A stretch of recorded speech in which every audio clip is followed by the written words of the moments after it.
नमस्कार दोस्तों, स्वागत है आपका हमारे चैनल भक्ति विद वैष्णवी में। दोस्तों, आप सभी को श्री कृष्ण जन्माष्टमी की ढेर सारी शुभकामनाएं। आज मैं आपको बताऊंगी श्री कृष्ण के जन्म के विषय में। तो वीडियो में आगे बढ़ने से पहले प्लीज हमारे चैनल को सब्सक्राइब कीजिए। तो चलिए शुरू करते हैं। द्वापर युग में जब पृथ्वी पाप और अत्याचारों के भार से दबने लगी तो पृथ्वी गाय का रूप बनाकर सृष्टिकर्ता विधाता ब्रह्मा जी के पास गई। सभी देवता ब्रह्मा जी के पास गए और ब्रह्मा जी को पृथ्वी की दुखद कथा सुनाई। वहां उपस्थित सभी देवताओं ने निर्णय किया कि इस संकट के समाधान हेतु भगवान विष्णु के पास जाएंगे और सभी लोग पृथ्वी को साथ लेकर क्षीर सागर में भगवान विष्णु के पास पहुँचे, जहाँ भगवान विष्णु शेष शैया पर शयन कर रहे थे। वहां जाकर सभी देवतागण भगवान विष्णु की स्तुति करने लगे। स्तुति करने से भगवान विष्णु की निद्रा भंग हुई।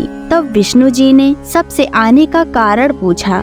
तब दीन वाणी से पृथ्वी बोली, महाराज, संपूर्ण भूमंडल पाप और अत्याचारों से घिर गया है और पृथ्वी इन पाप और अत्याचारों के भार से दबने लगी है, इसलिए कृपा करके इस संकट का निवारण करें। यह सुनकर भगवान बोले, मैं ब्रज मंडल में वसुदेव गोप की भार्या कंस की बहन देवकी के गर्भ से जन्म लूंगा, इसलिए तुम ब्रज भूमि में जाकर यादव कुल में अपना शरीर धारण करो।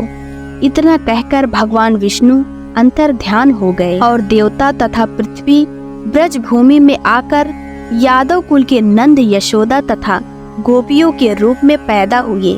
इसके बाद कुछ दिन ऐसे ही व्यतीत हो गया। वसुदेव नवविवाहित देवकी तथा साले कंस के साथ गोकुल में जा रहे थे। तभी अचानक भविष्यवाणी हुई कि हे कंस, जिसको तू अपनी बहन समझकर अपने साथ लेकर जा रहा है, उसी के गर्भ से 8वां पुत्र होगा जो तेरी मृत्यु का कारण बनेगा। इतना सुनते ही कंस तलवार उठाकर देवकी को मारने के लिए दौड़ा। तब वसुदेव ने कहा, कंस, यह औरत बेकसूर है और बेकसूर स्त्री को मारना उचित नहीं है, इसलिए जब भी देवकी के गर्भ से पुत्र का जन्म होगा तो पैदा होते ही मैं आपको अपनी सब संतान दे दूंगा, तो आपको कौन मारेगा। कंस ने उनकी बात मान ली और वसुदेव तथा देवकी को ले जाकर जेल में बंद कर दिया।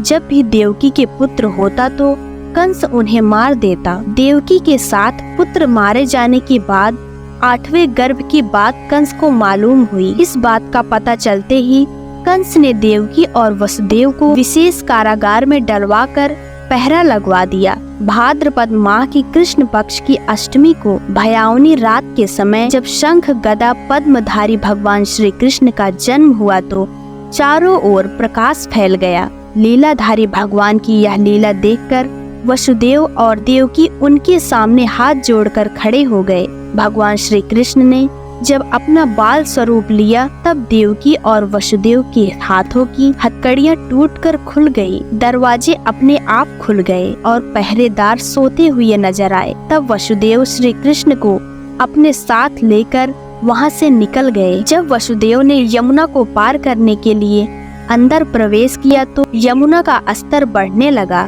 भगवान के चरण कमल छूने को लालायित यमुना कृष्ण द्वारा पैर लटका देने पर भगवान के चरण कमलों को स्पर्श कर उतर गई। वह बिल्कुल घट गई। वसुदेव यमुना पार कर गोकुल धाम पहुँच गए।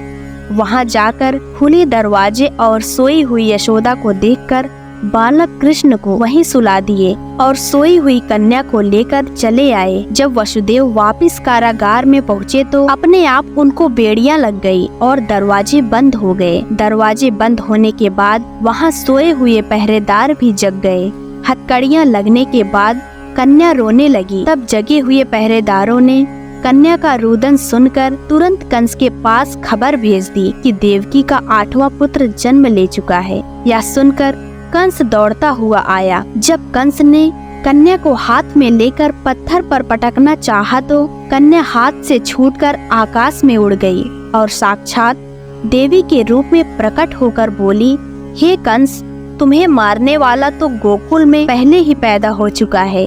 पापी कंस, अब वही तुम्हारा वध करेगा। यही भगवान बड़े होकर अकासुर और तारकासुर तथा कंस जैसे क्रूर राक्षसों का वध कर पृथ्वी तथा भक्त जनों की रक्षा की।